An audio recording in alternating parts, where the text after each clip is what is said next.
Happy Monday, everybody. Welcome to another episode of China Update, where we discuss leading political, economic, and geostrategic analysis on the world's #2 economy. My name is Tony. Just a reminder that this week there will be less episodes than usual. There will only be 3 episodes of China Update this week. Let's jump in. Facing crushing tariffs of 145% and higher to their largest market, the US, Chinese exporters are under mounting pressure to shift their focus to domestic sales.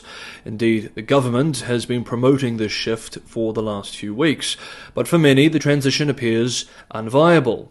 Ino Tian, who runs a clothing factory in eastern China, speaking to UK-based Reuters last week, explained how she earns a $2.74 profit per item sold abroad, but barely 27 cents per piece at home. Quote, in China, due to furious competition, the margin is very, very thin, or almost sometimes zero, end quote, warned He Lingshi, economics professor at Monash University, adding that forcing exporters into the domestic market risks widespread business closures and weakening consumption. Beijing has ramped up efforts to support exporters' local transition, including hosting so-called matchmaking events and launching a 200 billion yuan, $27.35 billion fund through JD.com to assist firms in marketing domestically. Delivery giant Meituan has also pledged support.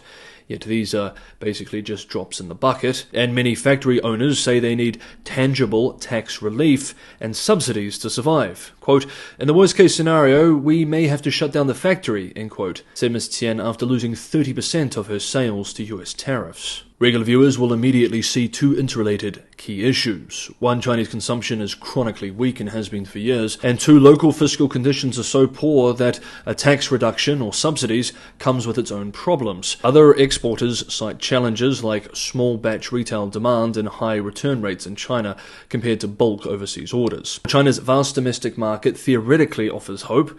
Economists caution that consumer spending is unlikely to grow fast enough without stronger economic confidence and safety net reforms. Quote, measures tied to the social safety net, particularly pension and fiscal reforms, long overdue are key, end quote, said Minxiong Liao, senior economist at Global Data TS Lombard.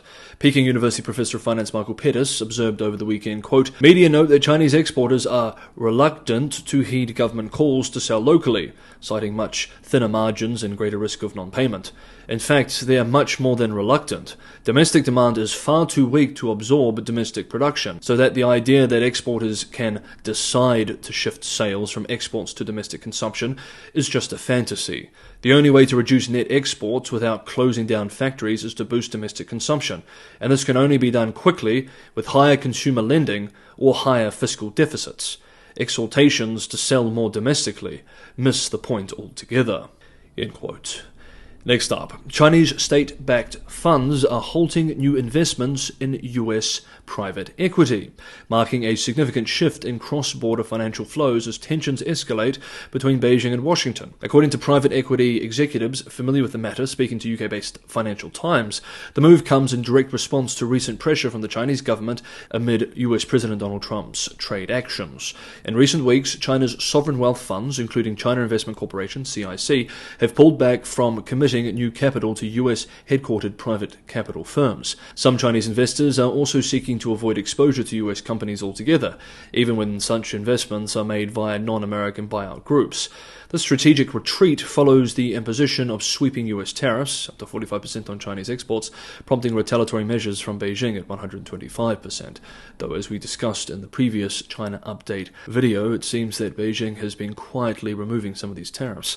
The escalating trade war is fueling a broader reassessment by global investors, with Canadian and European pension funds also reconsidering US exposure. Chinese state investors, including CIC and the State Administration of Foreign Exchange, SAFE, have historically been major players in US private equity, contributing to the sector's dramatic growth. CIC, for instance, once held a stake in Blackstone and partnered with Goldman Sachs to invest in US and UK companies. While direct Chinese investment in sensitive sectors has faced growing regulatory pushback in the West, indeed recently we did a deep dive into Chinese investment into sensitive UK industries and assets on my other channel, Market Update, indirect flows through private equity have remained an important channel. until now. Analysts suggest that the pullback reflects both geopolitical uncertainty and a broader rebalancing of China's global investment portfolio. Blackstone President Jonathan Gray acknowledged the shift in sentiment on a recent earnings call, noting rising concerns among international clients about the evolving geopolitical landscape. With $1.35 trillion in assets, CIC remains a powerful player, but its pivot away from US private equity may reshape the sector's global funding dynamics. The world is certainly going through massive change, and the new US-China Cold War is at the heart of it. If you want to be on top of the most up-to-date analysis as the world goes through these changes, consider subscribing to China Update, hit the bell notification icon, and you will be. And if you enjoyed this episode, don't forget to hit the like button. Patreon and Buy Me a Coffee links are also in the description for those who want to help keep the channel financially sustainable. Let's continue. China's leading technology companies, including ByteDance, Alibaba and Tencent, have stockpiled billions of dollars worth of NVIDIA H20 AI chips this year, anticipating tighter US export restrictions. That is according to a new report published over the weekend by Japan-based Nikkei Asia. The H20 GPU was specifically designed to comply with earlier US export controls, offering reduced capabilities compared to NVIDIA's H100 chip. However, Chinese companies have been preparing for months for the possibility of further curbs. According to sources speaking to the Japanese outlet, the three tech giants collectively requested around 1 million units, roughly a full year's supply, to be delivered by May, although the actual number fell short after Washington announced in early April that a license would now be required. Several $1 billion worth of H20s were shipped beforehand.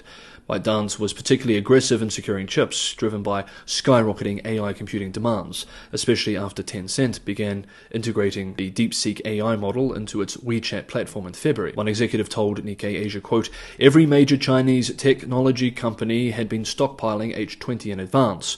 After all, it wasn't banned at the time, and given its strong performance, why not?" End quote. Beyond stockpiling, Chinese firms have also explored purchasing NVIDIA chips through overseas subsidiaries or industry partnerships to bypass restrictions. Despite the new rules, companies like ByteDance and Alibaba remain committed to ambitious plans for building more data centers across Asia and Europe. Meanwhile, China's technology ecosystem is accelerating the adoption of domestic alternatives like Huawei's Ascend chips. In early April, Huawei unveiled its Cloud Matrix 384 platform designed to rival NVIDIA's top-end systems by connecting 384 Ascend chips. The H20 itself, a twice downgraded version of the H100, delivers about 1/10 of the H100's AI training power, but remains highly sought after for AI inference tasks. Hong Kong-based AI engineer Eugene Lee noted that while domestic alternatives could cover some inference needs if H20 inventories run low, advanced model training would face serious constraints without access to H100 or H800 chips. NVIDIA has warned that the curbs could boost competitors.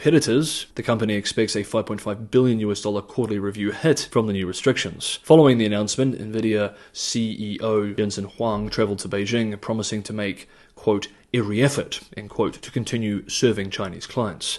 In its latest filing, NVIDIA said China accounted for about 13.1% of its total revenue in the last fiscal year, down from nearly 17% the year before. Meanwhile, Toyota Motor, Nissan Motor, and Honda Motor are deepening partnerships with Chinese technology companies as they race to develop smarter electric vehicles tailored for China's fast-evolving market. At the Auto Shanghai Trade Show last week, Li Hui, general manager of Toyota China, emphasized the need for local collaboration, stating, quote, "To deliver cars that people want in China, we need Chinese brains and hands involved in development." End quote. Toyota's new BZ7 electric sedan, designed specifically for China, is its first model to integrate Huawei Technologies' Harmony OS, enabling smart cockpit features like touchscreen-controlled windows and air conditioning. Toyota and Nissan are also working with Chinese startup Momenta to introduce Level 2 Advanced Driving Assistance Systems, ADAS, now commonplace even in entry-level models from local giants like BYD. Meanwhile, Honda's upcoming EEV series will incorporate artificial intelligence from DeepSeek for voice command capabilities and partner with battery leader CATL. The three Japanese automakers who achieved record sales of 4.88 million units in China in 2020 have struggled to keep pace with the country's rapid EV transition, suffering a 30% sales drop in 2024.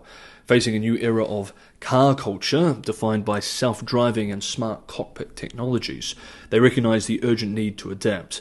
While geopolitical tensions may limit global deployment of these China-developed models, executives say the expertise gained will be crucial for future international growth. Okay, that is today's episode of China Update. Thank you so much, everybody, for watching. Have a good Monday, have a productive week, and I will see you in a few days.